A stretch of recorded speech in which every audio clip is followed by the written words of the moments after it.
नमस्कार. आज मी तुम्हाला भक्तासाठी जो 28 युगे विटेवर उभा आहे, तो पांडुरंग पंढरपुरात आला तरी कसा हे सांगणार आहे. ज्या भक्त पुंडलिकाने पांडुरंगाला पंढरपुरात यायला भाग पाडलं, तो पुंडलिक होता तरी कोण?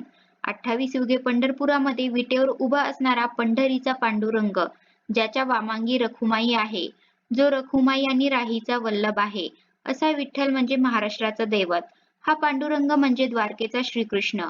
पण हा श्रीकृष्ण द्वारका सोडून पंढरपुरात कसा आला हे जाणून घेऊया. विठ्ठल आणि पंढरपूर याविषयी 3 पुराणांमध्ये उल्लेख आलाय. त्यातला सगळ्यात पहिला ग्रंथ म्हणजे स्कंद पुराण, दुसरा ग्रंथ पद्मपुराण आणि तिसरा विष्णू पुराण.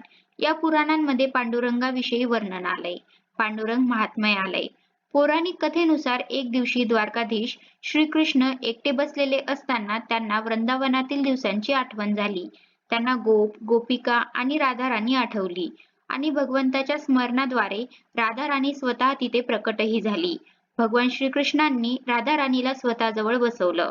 तेव्हाच नेमकी रुक्मिणी माता कक्षामध्ये आली आणि राधाराणीला भगवंताच्या जवळ बसलेलं पाहून माता रुक्मिणीने रागाने द्वारका सोडली आणि ती दिंडीरवनात अज्ञातवासात तपश्चर्येसाठी गेली. दिंडीरवन म्हणजेच आजचं पंढरपूर. रुक्मिणी मातेचा शोध घेत घेत भगवान श्रीकृष्ण सुद्धा दिंडीरवनामध्ये येऊन पोहोचले. माता रुक्मिणीची समजूत घालून तिचा रुसवा काढून तिला परत घेऊन जाण्यासाठी म्हणून खरं तर भगवान श्रीकृष्ण दिंडीरवनामध्ये आले होते. पण तिथे येताच त्यांना त्यांच्या परम भक्ताची आठवण झाली आणि तो भक्त म्हणजे भक्त पुंडलिक. मग प्रश्न येतो की भगवंताला ज्या भक्ताची आठवण झाली तो श्रेष्ठ भक्त पुंडलिक नक्की होता तरी कोण? खरं तर पुंडलिक हा एक विष्णू भक्त होता.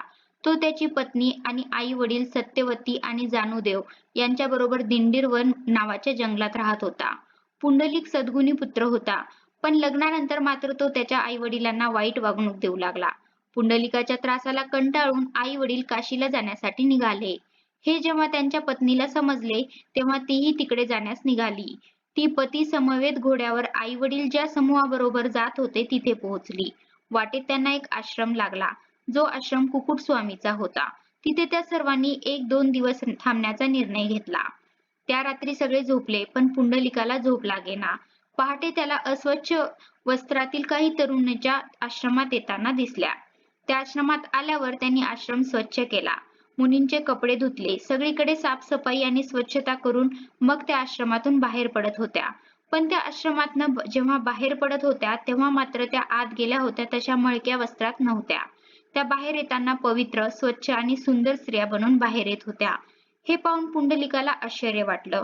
पुंडलिक त्या स्त्रियांजवळ गेला, त्यांचे पाय धरले आणि त्यांना म्हणाला की तुम्ही नक्कीच कोणीतरी पुण्यात्मा आहात, कोणीतरी देवी शक्ती आहात. मला सांगा की तुम्ही कोण आहात आणि ह्या मुनीच्या आश्रमात येऊन सेवा का करत आहात? तेव्हा त्या स्त्रिया म्हणाल्या की आम्ही गंगा, यमुना, सरस्वती आहोत. आम्ही नद्या आहोत. सगळी माणसं आमच्यामध्ये स्नान करतात आणि स्वतःची पाप आमच्यामध्ये धुतात. स्वतः पवित्र होऊन बाहेर पडतात, पण आम्ही मात्र मलिन होतो आणि म्हणून आम्ही या कुकुट मुनीच्या आश्रमात येऊन सेवा करतो. कारण कुकुट मुनी हे श्रेष्ठ आहेत. त्यांनी त्यांच्या आई वडिलांची इतकी मनापासून सेवा केली की ईश्वर त्यांच्यावर प्रसन्न झाला आणि ते सगळ्या प्रकारची पापं धुवू शकतात. अशी शक्ती त्यांच्याकडे आहे. म्हणून त्यांच्या आश्रमात येऊन आम्ही सेवा करतो आणि त्यामुळे आमची मलिनता निघून जाते आणि आम्ही सुद्धा पुन्हा शुद्ध होतो, पुन्हा पवित्र होतो, लोकांची पापं धुण्यासाठी सज्ज होतो. पण तू काय करतोस पुंडलिका? तू मात्र तुझ्या आई वडिलांना त्रास देतोस. तू तर महापापी आहेस. हे ऐकून पुंडलिकाचे डोळे खाडकन उघडले. पुंडलिक जागा झाला आणि पुंडलिकाला त्याची चूक लक्षात आली. त्यानंतर मात्र तो बदलला. तो त्याच्या आई वडिलांना घेऊन पुन्हा आपल्या दिंडीरवनामध्ये आला आणि तिथे राहून तो व त्याची पत्नी आई वडिलांची सेवा करू लागले. पुंडलिक आई वडिलांची सेवा करण्यामध्ये इतका तल्लीन झाला की त्याला जगाचा विसर पडला. त्याच्यासाठी त्याचा देव म्हणजे आई वडीलच झाले.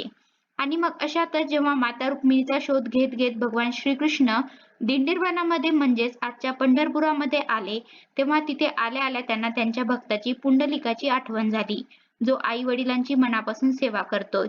त्या भक्त पुंडलिकाची भगवंताला आठवण झाली आणि मग भगवान स्वतः त्याच्या दारी गेले. त्याला भेटण्यासाठी, त्याला दर्शन देण्यासाठी श्रीकृष्ण स्वतः पुंडलिकाच्या घरी गेले. तेव्हा पुंडलिक आई वडिलांचे पाय दाबत बसला होता. पुंडलिकाने पाहिलं की दाराशी कोणीतरी आलंय आणि मागे वळून पाहिलं तर साक्षात परब्रह्म परमात्मा त्यांच्या दाराशी येऊन उभा होता आणि तो पुंडलिकाला हाक मारत होता. तेव्हा पुंडलिकाने काय केलं असेल? पुंडलिकाने स्वतः जवळची एक वीट घेतली आणि ती देवाकडे भिरकावली आणि देवाला म्हटला की या विटेवर तू उभा राहा. माझ्या आई वडिलांची सेवा पूर्ण झाली की मग मी तुझ्या दर्शनाला येतो. पांडुरंग सुद्धा भक्तासाठी विटेवर उभा राहिला. आई वडिलांची सेवा करणाऱ्या पुंडलिकाला दर्शन देण्यासाठी म्हणून स्वतः परब्रह्म परमात्मा त्यात भक्तांनी दिलेल्या विटेवर उभा राहिला. आई वडिलांची सेवा करून झाल्यावर पुंडलिक उठला. त्याने परब्रह्म परमात्मा भगवान श्रीकृष्णाचं दर्शन घेतलं आणि त्यांची क्षमाही मागितली की त्यांना ताटकळत राहावं लागलं. यासाठी पण मुळातच भगवान गीतेमध्ये कर्मयोग शिकवणारा तो कर्मयोगी आपला भक्त पुंडलिक याच्यावर खूप प्रसन्न झाला होता आणि त्याला म्हणाला की तुला हवं ते वरदान माग, मी ते पूर्ण करेल. तेव्हा पुंडलिकाने सगळ्या भक्तांसाठी पांडुरंगाला त्याच विटेवर उभा राहण्याची विनंती केली.